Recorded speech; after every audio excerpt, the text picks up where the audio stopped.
The Empire had conquered over 300 worlds. Their massive warships blocked out the stars wherever they went.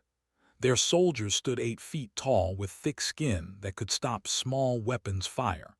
They had never lost a war in 2,000 years of expansion across the galaxy.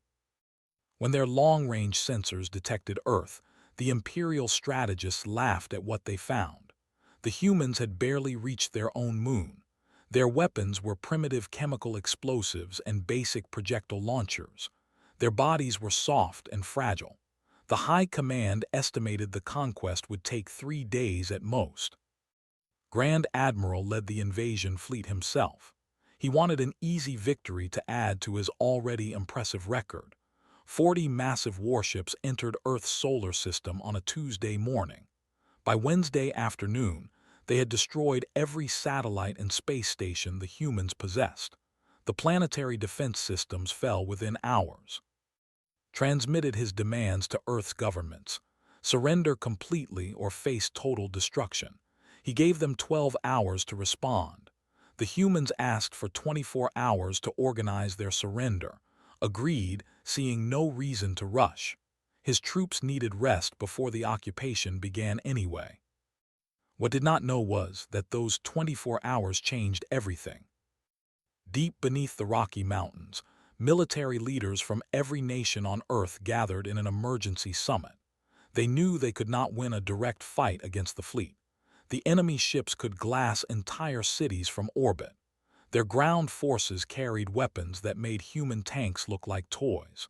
A straight battle would end in extinction. But an old general from Vietnam named stood up and spoke.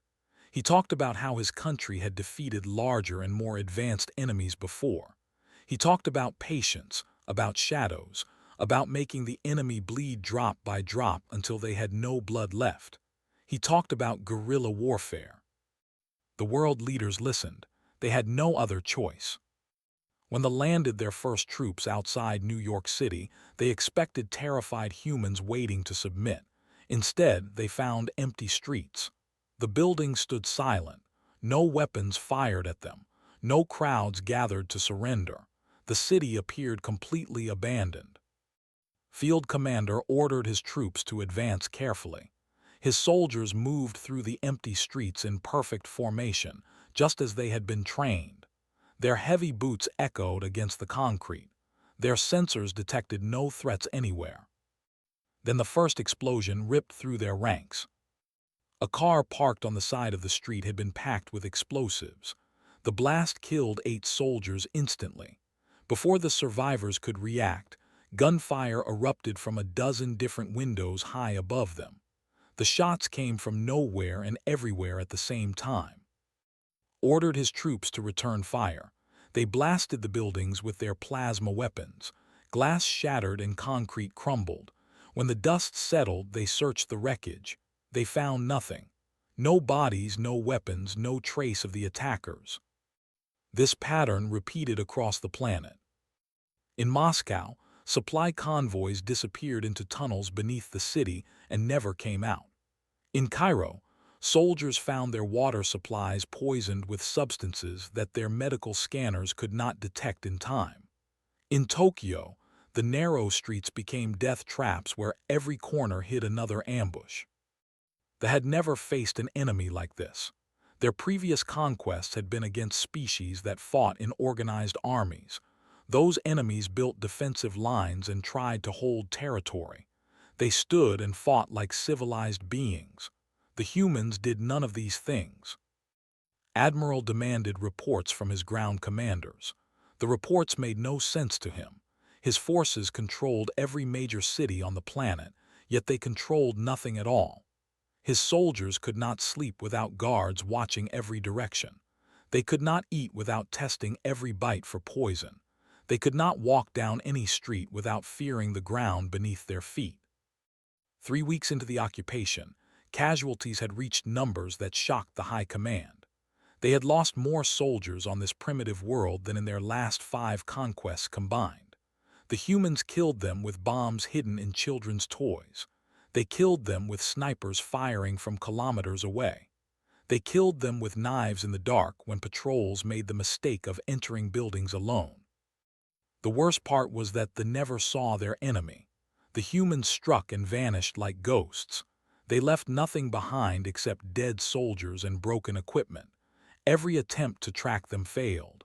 The moment forces approached a suspected hideout, the humans simply melted away into the population. Commander began to lose his mind. He had been a decorated officer who had conquered 12 worlds. Now he flinched at every shadow. His soldiers started shooting at each other by accident. They heard enemies in every sound, saw threats in every civilian face. Admiral tried a new strategy. He ordered his forces to pull back from the cities and establish fortified bases in open areas where the humans could not hide. This only made things worse. The humans began attacking supply lines instead.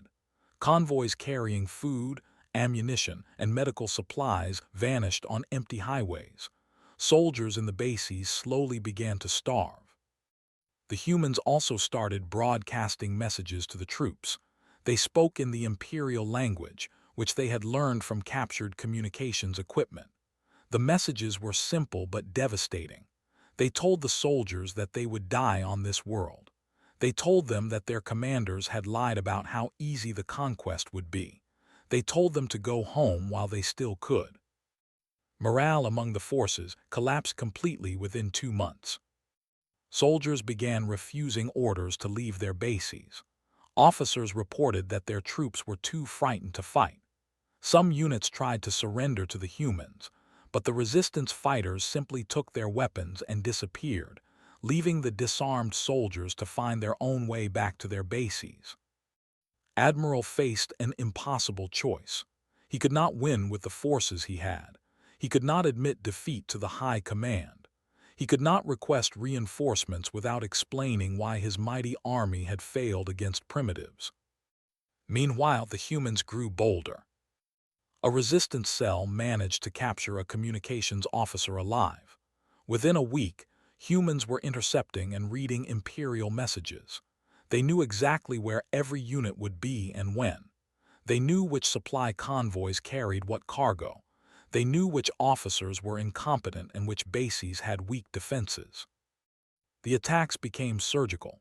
The humans stopped wasting resources on random strikes and started hitting targets that actually mattered.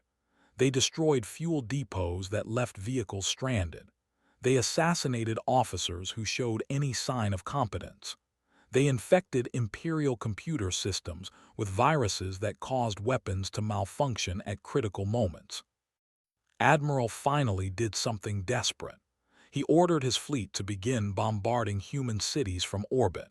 If he could not defeat the resistance on the ground, he would simply destroy everything until nothing remained. The humans had expected this move. They had prepared for it.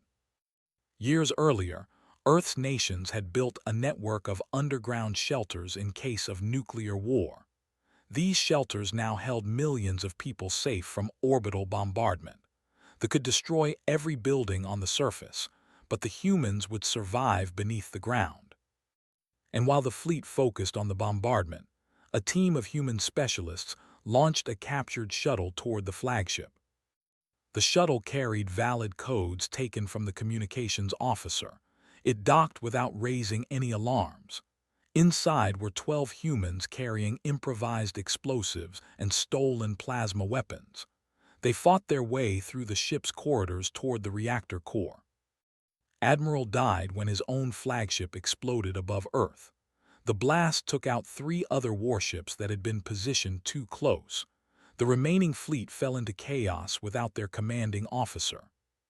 The humans had studied psychology during the occupation. They understood that the Empire's rigid hierarchy meant that lower officers could not make decisions without approval from above.